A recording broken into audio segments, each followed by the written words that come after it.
iimaanku bay yidhaahdaan 3 goor buu qofka mu'minkii guulaystaa. kow, iimaanka markuu qofka mu'minkii hela bay yidhaahdaan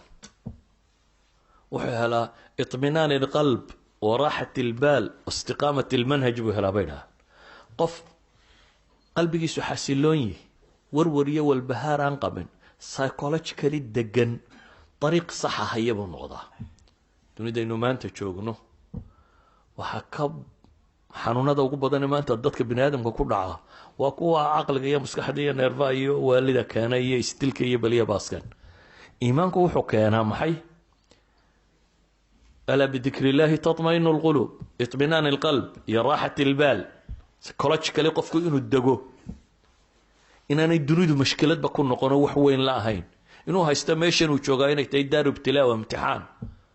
qadarka ilaahay inuu kalsooni ku qabo. waxaasoo dhamme waxay abuuraya inuu qofku naf ahaan xasilo, inuu rumaysan yahay dariiqii saxa ah inuu hayo, istiqaamat almanhaj. kaasi waa mar labaadee qofka mu'minka ee dhabtahay wuxuu helaa. bini aadamku wuu iska ammaan jecel yahay in la magacaabo, xagga rabbi inuu ka magacaabanyo laga ammaanayo. oo waxaan qur-aan badan ilaahay ku tilmaamaya fadkuruunii adkurkum. qofka addoonka ixusa anaa idin xusaya baa ilaahay ku leeyahay. haddaad mala iga xustaan mala-un khayrun minhu baan kaa xusayaabaa ilaahay leeyahy. meeshaad joogto mala ka khayr badan. waxau nabigu tilmaamaya ilaahay qofku jeclaaday jibriil buu sheegaa, wuxuu idhaha hebel waan jeclaaday ogow. jibriil baa sama la hadla malaa'igta joogto, wuxuu idhaha hebel jeclaada, ilaahay baa jeclaaday, ilaahay ay dhulka u soo degto. la yidhahdo qofka ilaahay baa jeclaada. idan magac iyo maamuus buu cinda allahi ka helaa. rabu samaawaati walardi baa magac iyo maamuus siiya. akhiiranna xisaab yasiira iyo jannu helaa. maalinta qiyaame in ilaahay u fudaydiyo 50,000 sannadood maalinabaa kaa dambayso la isxisaabinayo. maalintaa xisaabteeda in ilaahay u fudaydiyo, abaalmarkiisuna inuu noqdo maxay? janno uu galo. 3daa dufcaba waxa la socda bay idhaaheen ridwaanullah wa rida allahi akbar min kulli dalik. ilahay inuu reer raalli yahay.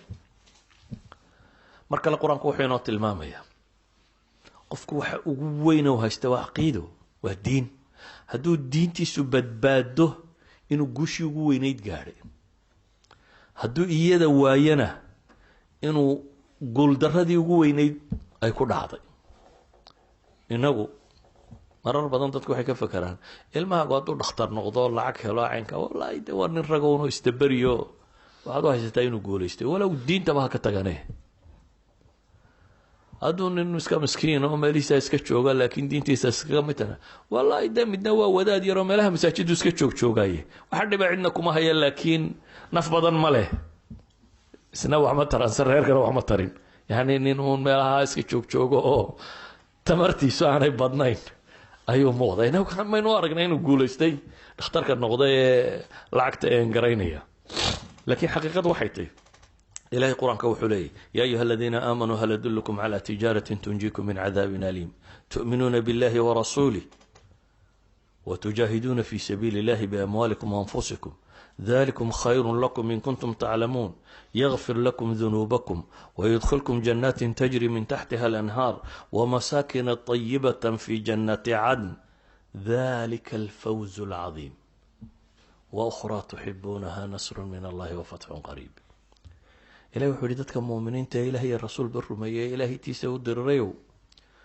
ما يدين تصيح وحاكو قولي سنسان تجارو أن خسار الله إنو عذابك إلهي دي كبت بعدين سما يدين شيئا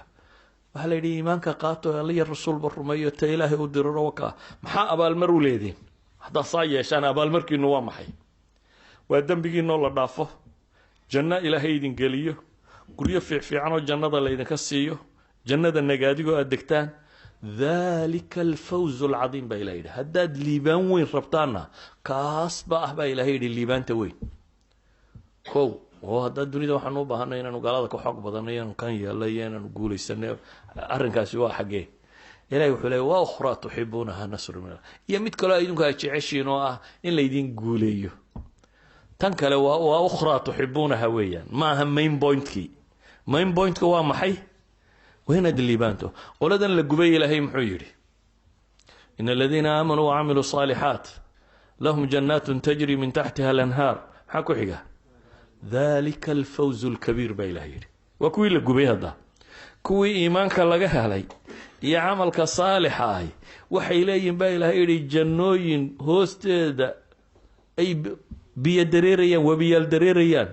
war dalika alfawzu alkabiir baa ilahay successka weyni waa kaas baa ilaahay leeyahy guusha weyni waa kaa idan waxaa layna barayaa walow la dilay inay guulaysteen walow la dilay oo la gubay waxaa loo dilay sidii ugu fool xumay inuu qof bini aadama loo dilo qof isagoo nool la kariyey oo la torture gareeyey ayaa ilaahay inooga warramaya haddana waxaa la yidhi kuwaasi waa guulaysteen baa la tilmaamaya kuwaasi waa guulaysteen waxaan kusoo koobaya markaa waqtigu waa iska dhammaad waxaan kusoo koobaya adduunku wax weyn maaha ilaahay gaalada muslimka guulaystaya waxaasoo dhan wuxuu leeyahy laa yaguranaka taqalubu aladiina kafaruu fi lbilaad mataacun qaliil uma ma'waahum jahannam wabi'sa almihaad gadgadoonka kuwa gaaleed ay dunida iyo dhulka gadgadoomayaan ha ku kadsoomina baa ilahay yidhi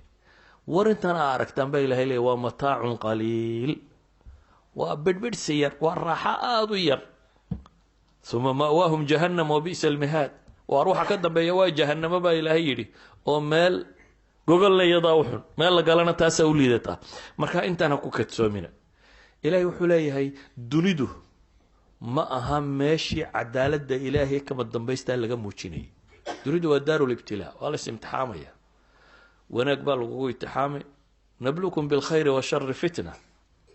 khayr iyo barwaaqo iyo caafimaad waa lagu eegi waxaad ku yeeshay miyaad kusii kibri waa lagu eegi imtixaan kale baqa iyo cabsi iyo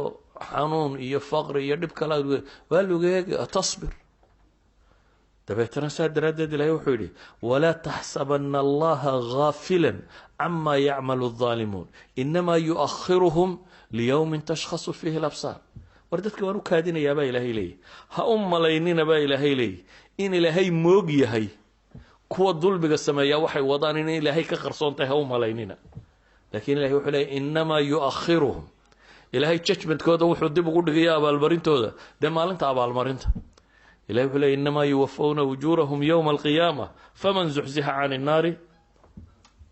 ninkii dadka waxaa loo dhammaystiraya qof walba abaalmarkiisu waa maalinta qiyaama waa suurtagal dadka badh abaalmarkooda wax ka mid ah in dunida loogu soo horumariyo waa suurtagal waa suurtagal dadka qaar ka mid ah ciqaabtooda inay dunida ugu soo degdegto laakiin asalku waa maxay asalku waa yowma alqiyaama sida awgeed qisadan markaan soo koobo laba halun baan anigu uga dan leeyahay midi waxa weeyaan inaynu garanno maxaa guul iyo maxaa guul daraa maxaa guula maxaa guul daraa goormaynu ubadkeenu noqdeen kuwaynu ku guulaysanay goormay noqdeen kuwaynu ku guul daraysanay markaynu naar ka badbaadino jannana u horseedno waynu ku guulaysanay markaynu taa awoodi kari weyno waynu ku guul daraysanay waa ku guul daraysanay waa inamaa amwaalukum wawlaadukum fitnadii bay noqonayaan waa kuwii nabi nuux lahaa man lam yazidhu maaluhu wawaladuhu ilaa khasaara mid aan xoolaha iyo caruurtuba khasaare mooyaane wax kale u kordhinaynin mas-uuliyaddeeni waa gabaynaa ka labaadna waxa weeyaan war haddaynan meeshan ka tegaynin oo sixirkan joojinayn gebigiiba waynan dhulkeenna islaamkiiyo wixii tegaynin we should waa inaynu yeellaa inaynu wixii dadkan badbaadin lahaa samayno madrasadii raahibku waa inay jirtaa qofkan wixii badbaadin lahaa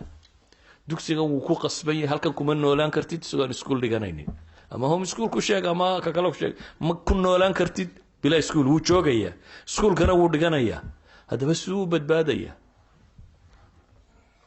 ilaahay baynu u baryaynaa uu iska badbaadayaa ma jirto ilaahay wuxuu badbaadinaya markaa isagaa badbaadin laakiin adigu hawshaadii waad gabta waa dhab inaynu foqorannahay waa dhab inaynu laajiniinnahay waa dhab in aqoontaynu yar tahay waa dhab waxgaradku inuu nagu yar waxaasoo dhan waa dhab laakiin waxaa kaloo dhaba mas-uuliyaddu inayna saarantay haddii aynu markaa u kacnana bini aadan baynu nahay waxbaa qaban karnaa bini aadan baynu nahay aadanuhuna isagaa loogu talagalay dunidan inu wax qabto aadanuhuna isagaa loogu talagalay inu wax qabto haddaynu seexano oo quusnanana gabaygii shaafici muxuu sheegayay imaam shaafici oo gabiya wuxuu leeyahay wardoontu saxaaraha kuma socoto buu leeyahay meesha haddaad inta doon soo qaado tiraahdo maxay dhulka u jeexi weyday dee suurtagal ma baddaa la dhigaa markaasay maxay doontu dhaqaaqaysaa maxaa ilmahaygu isaga hagaaga waayey malcaamadan geeya sawta qur-aanka loo dhigo dee qur-aanka alxamdulilahi unbaa lagu yidhahda alxamdulilah isagaa yaqaanaba af carabi uu dusha ka qaybo un weeyaan hadhowna waa ilaabaa waxba kale maad barin idan waxaynu u baahannahay dadaalkeenna inaynu isugu geyno inaynu ugu yaraan madrasada raahibka abuurno